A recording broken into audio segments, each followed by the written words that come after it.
The story begins on an island where a group of hunters faces off against several giant monster ants. Their leader gets up close and personal with one as he explains that they must hold the monsters back at all costs, and they cannot retreat.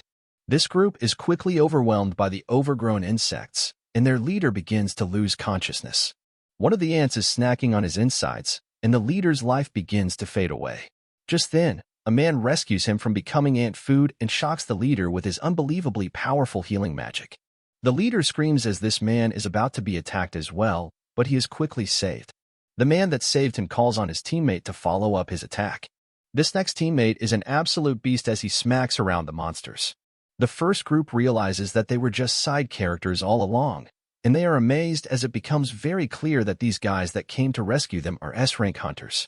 These guys finish off the red ants, but an even bigger albino ant appears. The attackers decide to engage the leader while leaving the wounded to the healer.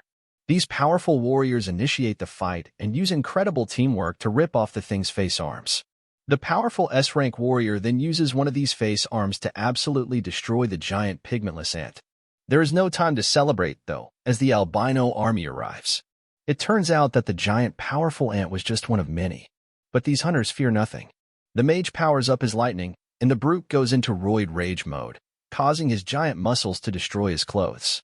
Their fight can be seen from the city where another man is glad that they were able to make it in time. This guy's name is Mr. Choi, and he is busy as the city seems to have a serious ant problem as well. He lights them up with some serious flames, leaving only the colorless ones. There's nothing to worry about, though, as he has his team of exterminators to fight them. We then learn that over 10 years ago, portals that could connect to a different dimension suddenly appeared in the world. All types of monsters come from the portal, and only people with awakened special abilities stood a chance at fighting them. These people are called hunters. Based on their magical powers, hunters are classified by rank, ranging from S, which is the highest, to E, the lowest. However, the problem these hunters face is that once their powers are awakened, their abilities can no longer be developed, no matter how hard they try. 3 years pass from the day of the ant infestation, and we find ourselves in a city. A large group is preparing for a raid mission, and a guy named Kim welcomes some dude with a mullet and sweet-looking mutton chop sideburns. The two guys catch up and hope to make a lot of money if their mission is successful. Finally, our protagonist arrives, and we learn that his name is Jinwoo. Everyone recognizes him, and they all say hello. Mutton Chop's name is Parks. He hasn't been around for a while because he's been watching too many anicap videos. So he wonders why everyone is greeting Jinwoo and questions if that means he is really strong. Kim explains that Jinwoo is actually infamous for the exact opposite reason. He just joined the group recently but has already been given the nickname, the weakest hunter of all mankind. It's a pretty lazy nickname if you ask me, but it's not an exaggeration. Jinwoo is even injured in an E-rank dungeon and hospitalized. Jinwoo being called that is a sign that this mission they're about to go on is an easy one. The guys try their best not to let Jinwoo hear their conversation, but Jinwoo heard it all, and he can't deny a single word of what they said. Just then, a girl named Ji arrives, and she's upset to see that Jinwoo has been injured yet again. He was the only one injured during an E-rank mission, and the group didn't even have a healer because they assumed the mission would be so easy that no one would get hurt. Ji is mad at his team, but Jinwoo has already accepted the fact that he's just too weak. He has already gotten used to it, but there's no time to throw a pity party as the next mission is about to begin. A man named Sun Chi introduces himself to the team and proposes that he be the captain for this mission. He is the highest-ranked hunter among them, so they are all glad to have him be their leader. With that decided, the mission begins, and everyone starts entering the gate. Kim tells Jinwoo to sit close to the group so he doesn't get injured, and Jin enters the gate with everyone else. Before Jinwoo enters, he takes a look at his pitiful, sorry excuse for a weapon, a small blade with little magical power. Our boy spent all his money on worthless NFTs and barely gets any income, so that's all he can afford. Jinwoo is determined to do better this time and enters the gate. Elsewhere, a president of the Hunters Association named just finished a meeting with the government, where he was told that they need to avoid something called dungeon break.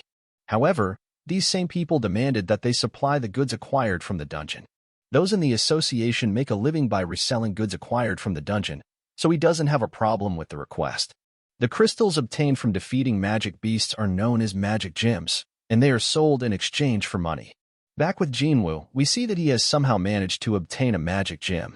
Of course, he is excited to finally have gotten one, but he must quickly defend himself from a goblin. This thing is relentless, and Jinwoo's blade shatters to pieces when he attacks it.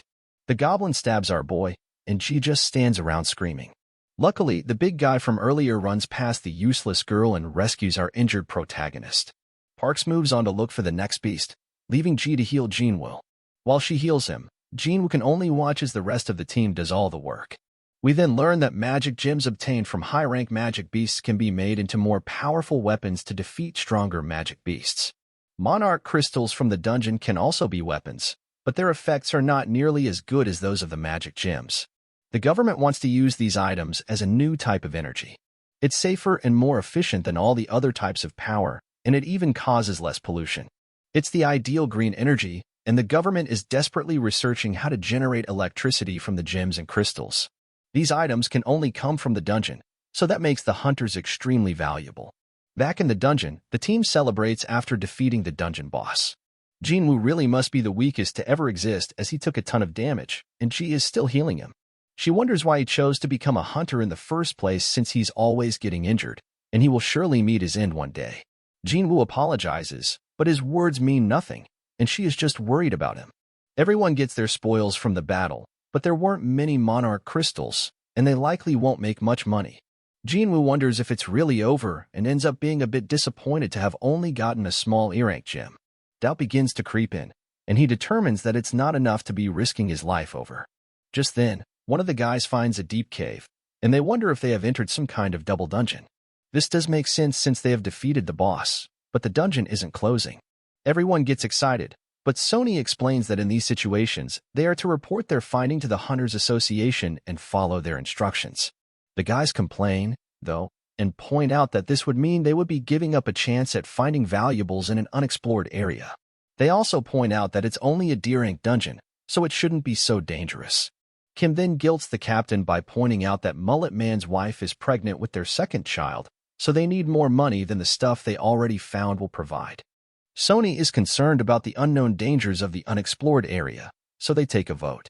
The vote ends up being tied, with the last one to vote being Jinwoo. Everyone then just waits around as Jinwoo thinks about how dangerous a D-rank dungeon is for him. However, his father is missing, and he's the only one in his family that can make money. His sister has to go to college, so she doesn't end up stupid like him, and his mother has some serious hospital bills. Jinwoo needs money in a bad way, so he votes that they go back in. The city, some dude is told to place his hand on a black crystal. Some research lady does something on her little computer and calls on the next person. It turns out that these people are being tested to see how strong they are and what rank they will receive. This place is also the best place to recruit newly ranked hunters, and one suit tells Mr. Choi that they have signed a B-rank hunter and 2 C-rank hunters to join them. Mr. Choi is glad to hear it and expresses how he wants anyone with talent recruited, regardless of age or gender. He is hoping to recruit all the best hunters, but is sure that they already have one of the strongest and someone named Chahi. Elsewhere, some thieves steal a purse and prepare to run over a girl that's in their way. This girl fearlessly takes the purse from these guys, but doesn't even make a single expression like it's just a normal day. This girl is Chahi, and everyone marvels at the famous S-rank hunter. She is practically a celebrity, but she can't handle all the attention. Her fans are amazed by her, and she takes off in the most over-the-top way possible. Back in the dungeon, Sony explains that the portal closes 1 hour after the boss is defeated, and they have already been walking through the cave for 40 minutes. Jinwoo apologizes to Ji for forcing her to come along because of his vote, but she's more upset about how he doesn't worry more about his own life. If he had been stabbed even just a little bit higher, then he would not be alive. On top of that, she was barely able to heal his hands and feet. She just keeps scolding him, and he realizes that it's only because of the B-rank healer Ji that he was able to survive. Jinwoo is very apologetic, so she explains that he can really apologize by treating her to a meal. Next time, Jinwoo is shocked by how forward she is being, but their little discussion is interrupted when the team finds the boss room. It's rare to find rooms with immense doors like this one, so something doesn't feel right. Kim refuses to go back empty-handed, so he is determined to enter, and the others join him. Back in the city, a group of hunters goes through some kind of orientation as they watch a video of Go explaining that the portal has existed for more than 10 years. There are still many mysteries unsolved in the dungeon. Being a hunter is a dangerous profession, so even the most experienced ones cannot let their guard down during a raid mission. They cannot be arrogant, and there's one main key to surviving. That key is to be very cautious. Back in the dungeon, we see that this group of idiots has completely forgotten those words and is entering the mysterious, dangerous, and completely unexplored room. These guys act super casual, like they're on some kind of field trip, as it's their first time seeing this type of dungeon. The statues seem to be at least a century old, and some are holding strange musical instruments. Jinwoo stares at the big one, and Ji becomes uneasy with how eerily quiet it is in there. Everyone wonders where the boss is, and Sony stares at what looks like a magic circle on the ground. His attention is called to a tablet with some ancient writing, and it has some commandments on it, all about worshipping some type of god. But Sony is more concerned with something else. She is certain that she just saw the giant statue's eyes move, and it was looking right at them. Jinwoo thinks she's just losing her mind, but everyone is shocked when the door abruptly closes. One lady wonders if they are trapped, but some gym teacher-looking guy shoves her out of the way. He knew going there was a mistake and scolds them all for underestimating the dungeon. He tries to leave, as he doesn't care about the treasures anymore, but the entire half of his body is instantly sliced off by one of the statues. Everyone is horrified, and they wonder if this statue is what they're supposed to be fighting. Jinwoo is the most shocked among them. The guy that just got wiped out in 1 second was a D-rank hunter. He was definitely stronger than an E-rank hunter like himself, so he knows that he has no chance against the statue. None of what's happening makes any sense to him, as this is supposed to be a D-rank dungeon.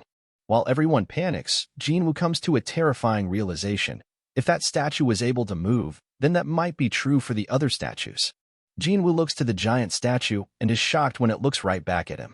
A look back into some of Jinwoo's history shows that he has been through many life and death situations. In his first mission, he was separated from his team and attacked. In another, he almost bled to death. When trapped in a maze, he was also injured by an E-rank magic beast and hospitalized for weeks. Even the lowest rank dungeons are life and death for him. Usually, hunters acquire gems, then use the money they get from them to buy stronger weapons. Those weapons are then used to defeat stronger beasts and get higher rewards. That isn't the case at all for Jinwoo, though, as he has nothing more than a cheap little knife. If it ever gets damaged in a fight, then he has to fight barehanded. His clothes are worn down, and issues have holes in them. He endures constant ridicule from others, and he does this dangerous job that doesn't even earn much. The only way he's able to survive is by looking for loopholes and carefully observing everything around him. Back to the present, Jinwoo instantly senses the danger from the giant statue, but his warning to the others isn't fast enough. The giant unleashes a powerful beam from its eyes, causing massive destruction. The team is horrified, and they can't believe what is happening. Ji trembles in fear, and Jinwoo wonders how things ended up this way. They are trapped with no way out, and he's shocked to realize that he will be killed. Sony instructs everyone to stay where they are, as the statue will surely attack again if they move. Jin is too terrified to move, and Sony disobeys his own orders to tell Jinwoo that he did a good job. If he hadn't noticed what was happening, then they would have all lost their lives. Sony is a seriously tough guy, as Jinwoo is shocked to see that he is now one arm short. Jinwoo must stop the bleeding for him as the healer. Ji is in the fetal position because she can't handle the pressure. She is actually a B-rank healer, but her cowardice makes it so she can only participate in easy raids. Sony has taken part in many B-rank raids himself, so he can tell that this statue is an A-rank or maybe even S-rank. The tablet had things written about praising God or there would be consequences, so Jinwoo determines that this god it spoke of must be the statue. We then learn that 10 years ago, gates appeared all over the place and gave rise to a number of supernatural phenomena. An example of this is the people that awaken to special powers known as hunters. They are tasked with defeating the monsters in the dungeons, and a hunter's power, once active, never changes. At school, Jinwoo's sister tells some girl about how her brother's always getting hurt. This girl can't believe that Jinwoo is a hunter and remarks that she would be a better hunter than him. Back in the dungeon, Sony wants to think of a plan to get out, but some dude gets really impatient. He just signed a contract to join some famous guild, so he can't afford to die there. This guy is confident that with his insane speed, he can get away. This guy really does have amazing speed as he takes off running, but the statue absolutely disintegrates him, leaving only his really fast feet behind. This makes it pretty clear that this statue could wipe them out in an instant if it wanted to, and it would be easy for it too. That begs the question, why doesn't it just do it? Jinwoo realizes that it must have something to do with the first commandment, which is to revere God. Jinwoo stands up as he has come up with an idea and gets a real determined look on his face. Sony is concerned but is amazed to see that from the look in Jinwoo's eyes, he hasn't given up on surviving this ordeal. Jinwoo looks the statue right in its eyes but manages to stop it from attacking at the very last moment. He has figured something out and tells everyone to bow their heads. Jinwoo assumes that revering God means that as long as they keep their head low, it won't attack. Everyone else is too dumb to think of another plan, so they all bow down to the statue. They're all terrified as they can't see much and wonder if this will really be enough.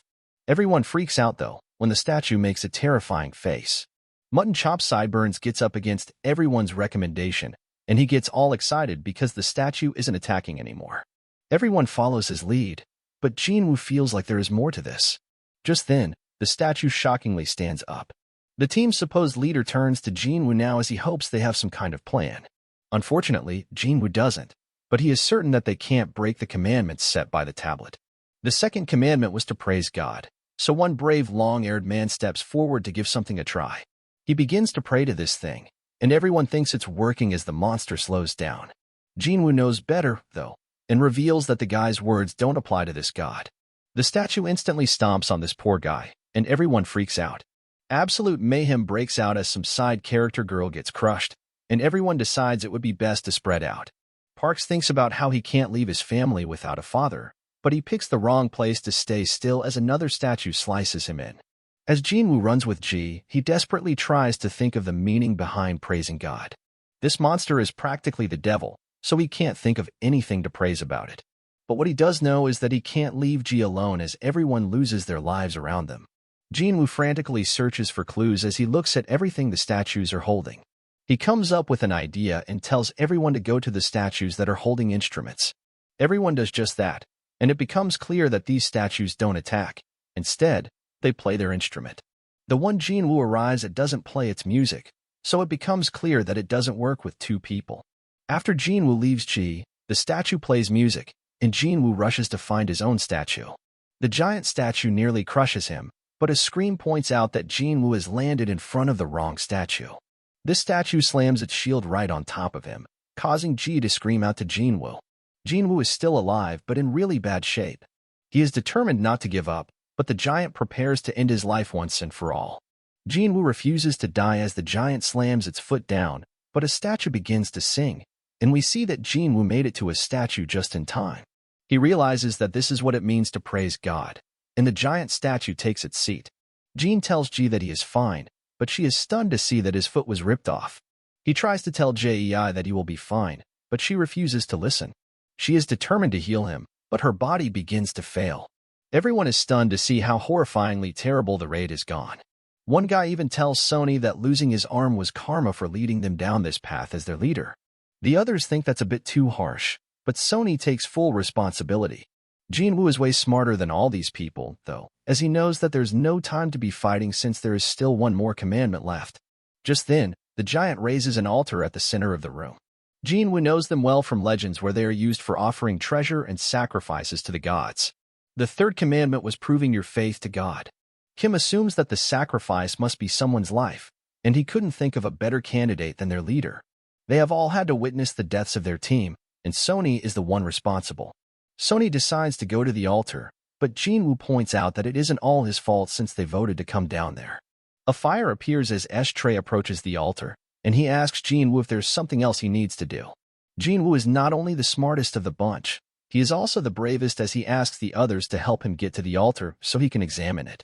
Jinwoo doesn't think anything bad will happen to them, so they take him, and they find that more flames appear. SG keeps asking Jinwoo for answers, but he hasn't come up with anything yet. Sony explains that the gate has been open for a week, so the statues will likely start moving again before anyone comes to rescue them. Jinwoo recalls how it takes 7 days for a gate to open all the way, and that is called the dungeon break. When that happens, the beasts are able to cross over to the other side. One of the main objectives of raids is to defeat the dungeon boss and shut the gate down before the time is up. This means that if they fail to defeat this boss now, then that terrifying giant will be able to enter their world. Back in their world, Gina goes to see Jinwoo's mother. She chats it up with her, but their mother is in really bad shape.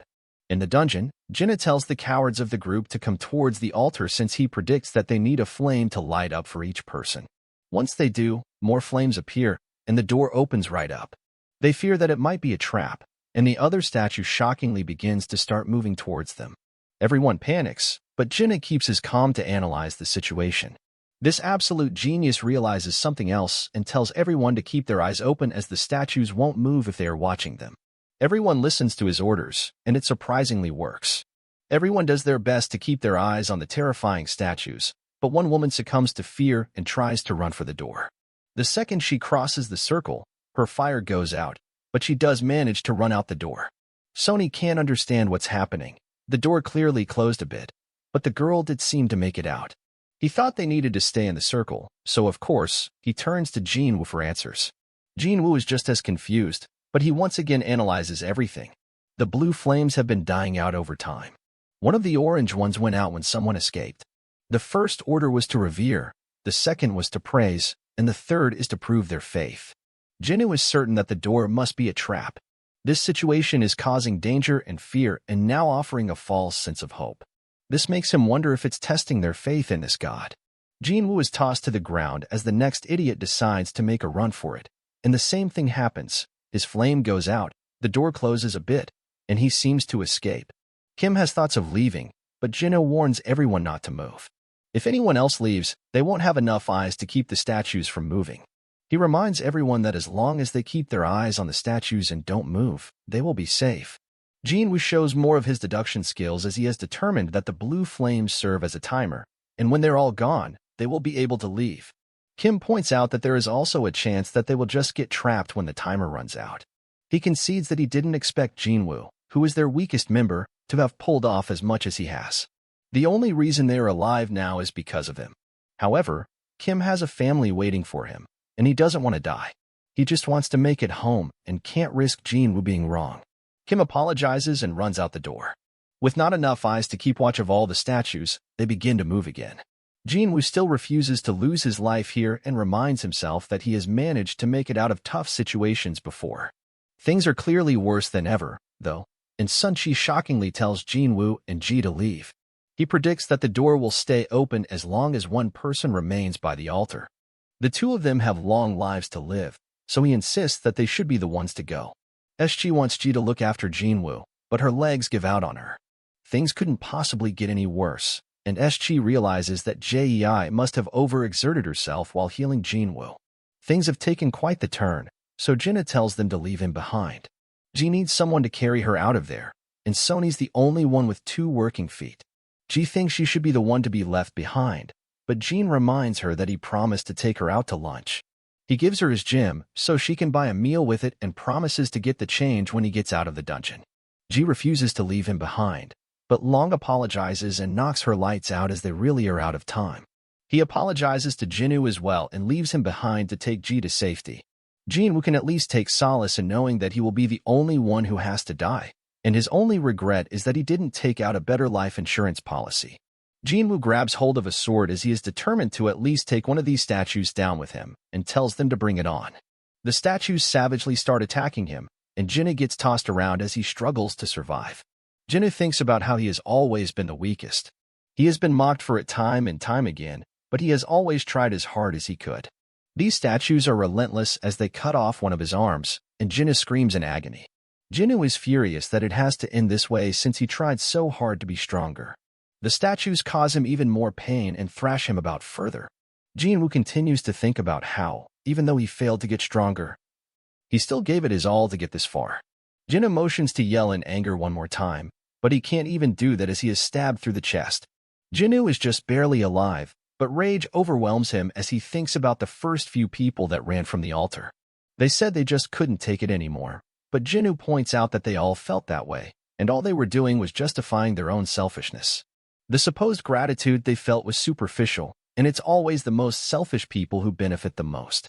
Rage fills him even more as he thinks about how he has family too, and he wanted to make it home alive just like they did.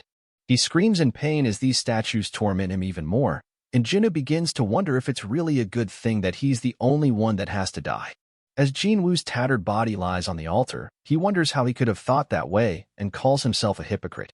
Jinwoo tries to breathe and thinks about how he doesn't want to die. The final attack comes crashing down on him, and Jinwoo wishes that he could just have one more chance. The final blue flame goes out, but a mysterious notification pops up revealing that a secret quest called Courage of the Weak has been completed.